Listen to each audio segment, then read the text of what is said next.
Le sujet va vous sembler dingue, décalé, inapproprié, incongru, et surtout paradoxal, voire culotté pour une chaîne qui a déclaré avec véhémence vouloir séparer absolument la science et la théologie. Quelle hypocrisie que de dire ne suivez pas les théologiens qui mélangent science et théologie, et ensuite de produire une vidéo sur une étude mathématique des Écritures. Alors adressons ceci avant de démarrer. Notre position est d'appeler les gens qui étudient la théologie, la parole biblique, à laisser de côté les théories scientifiques traitant de sujets venant contredire les affirmations de l'Écriture. Ce qui sera étudié dans cette vidéo ne vient pas demander des contorsions d'exégèse. Il ne vous sera pas demandé de lire votre Bible avec distanciation pour coller avec tout un tas de théories non prouvées. Car le Big Bang, l'évolution, l'âge du monde et de la Terre, la structure même de l'univers, sont présentés comme des faits scientifiques, mais ce ne sont que des conséquences de théories non prouvées scientifiquement. Ce que nous allons produire ici est simplement le fruit d'un calcul. Nous avons compté. Les énumérations mathématiques ne sont pas théoriques. Nous n'enlevons rien à la littéralité de la Bible. Au contraire, nous renforçons le crédit que le texte peut avoir. Il ne vous sera pas demandé de considérer la Bible comme une mythologie ayant pour but d'enseigner les vertus chrétiennes. Ce qui va être présenté ici ne convaincra probablement pas un irréductible athée et ne fera que renforcer la foi de ceux qui croient déjà. Mais, qui sait, si nous pouvons sortir une âme des flammes grâce à cela. Alors, de quoi s'agit-il ? Ivan Panin, né en 1855 et mort en 1942, émigré russe aux USA, fermement agnostique au début de sa vie, d'après ses données biographiques, clame avoir découvert des motifs mathématiques dans les Saintes Écritures, en grec dans le Nouveau Testament comme en hébreu dans l'Ancien Testament. Il a édité un livre consacré particulièrement à ces phénomènes dans les 12 derniers versets de l'Évangile selon saint Marc. Il a découvert 75 phénomènes mathématiques liés au chiffre 7. Voici le texte évangélique, dans une version française de ces 12 versets. Jésus, étant ressuscité le matin du premier jour de la semaine, apparut d'abord à Marie de Magdala, de laquelle il avait chassé 7 démons. Elle alla emporter la nouvelle à ceux qui avaient été avec lui et qui s'affligeaient et pleuraient. Quand ils entendirent qu'il vivait et qu'elle l'avait vu, ils ne le crurent point. Après cela, il apparut, sous une autre forme, à 2 d'entre eux, qui étaient en chemin pour aller à la campagne. Ils revinrent l'annoncer aux autres, qui ne les crurent pas non plus.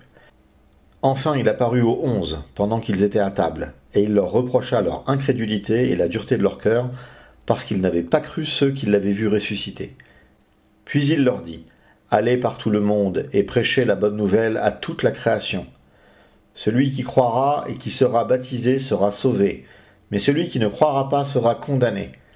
Voici les miracles qui accompagneront ceux qui auront cru.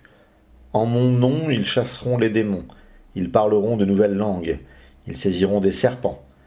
S'ils boivent quelque breuvage mortel, ils ne leur feront point de mal. Ils imposeront les mains aux malades, et les malades seront guéris. » Le Seigneur, après leur avoir parlé, fut enlevé au ciel, et il s'assit à la droite de Dieu. Et ils s'en allèrent prêcher partout. Le Seigneur travaillait avec eux et confirmait la parole par les miracles qui l'accompagnaient.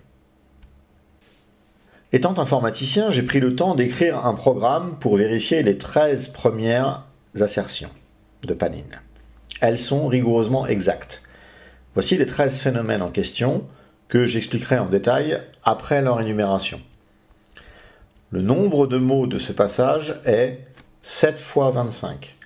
Le nombre de mots de vocabulaire est de 7 fois 7 fois 2, ce qui compte comme 2 phénomènes liés à 7 pour Panin. Le nombre de formes est de 7 fois 19. La valeur guématrique de toutes les formes est de 7 fois 12 812. Les formes trouvées une fois sont 7 fois 16. Les formes trouvées plus d'une fois sont 7 fois 3. Le nombre de lettres des mots du vocabulaire sont 7 fois 79. Le nombre de voyelles dans ces lettres est de 7 fois 7 fois 6, ce qui compte une nouvelle fois comme 2 phénomènes liés à 7 pour Panin. Le nombre de consonnes dans ces lettres est de 7 fois 37. Le nombre de mots dans le discours de Jésus au centre du passage est de 7 fois 8, et le nombre de mots de vocabulaire pour ce discours central de Jésus est de 7 fois 6. Alors, le nombre de mots, il s'agit simplement de compter le nombre de mots du passage. Le nombre de mots de vocabulaire. Alors imaginons un texte comportant le mot « père » au singulier et au pluriel. Il y a un seul mot « père » dans le vocabulaire. S'il y a un verbe conjugué à plusieurs temps, à plusieurs personnes, il ne compte qu'une fois. C'est ce que Panine entend par vocabulaire. Le nombre de formes est ce qui compte les occurrences de mots. Par exemple, le mot « et » est présent plusieurs fois, mais il ne compte que pour une forme. C'est pour cela que le nombre de formes est naturellement inférieur au nombre de mots. La valeur guématrique correspond à la valeur mathématique des lettres telle que les Grecs l'utilisaient dans l'Antiquité. Alpha vaut 1, bêta vaut 2, etc.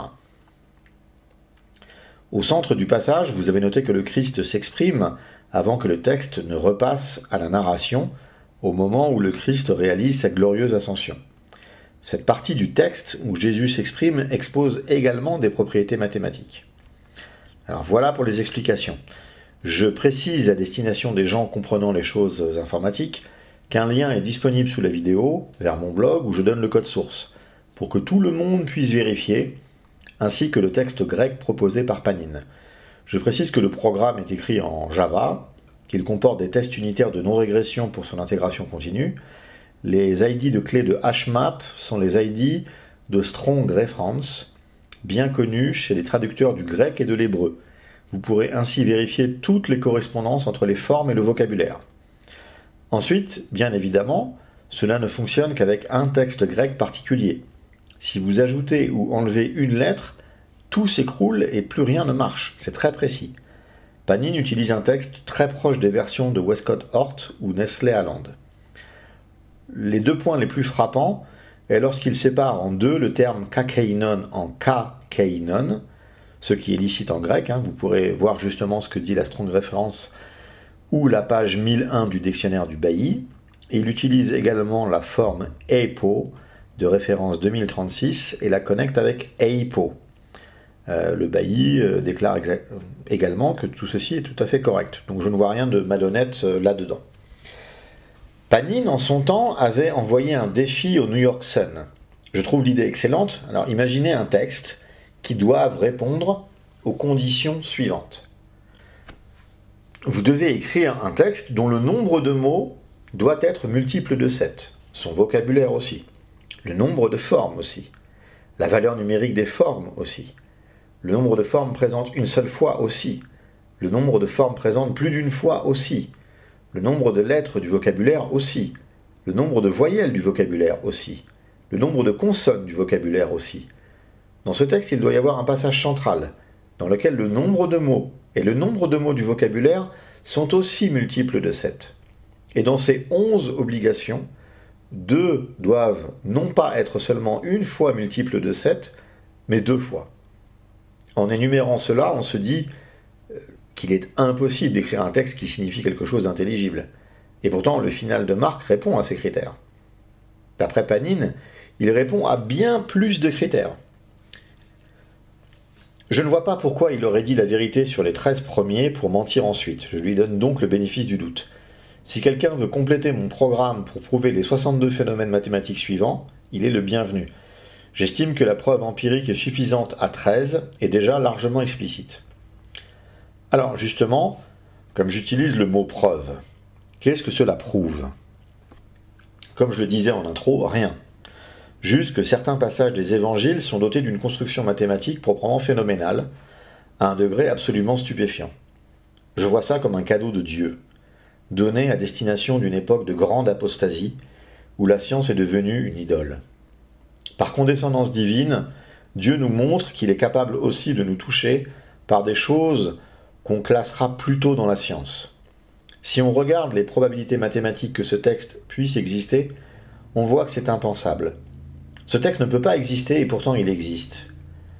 Comme le dit saint Paul, car la folie de Dieu est plus sage que les hommes et la faiblesse de Dieu est plus forte que les hommes.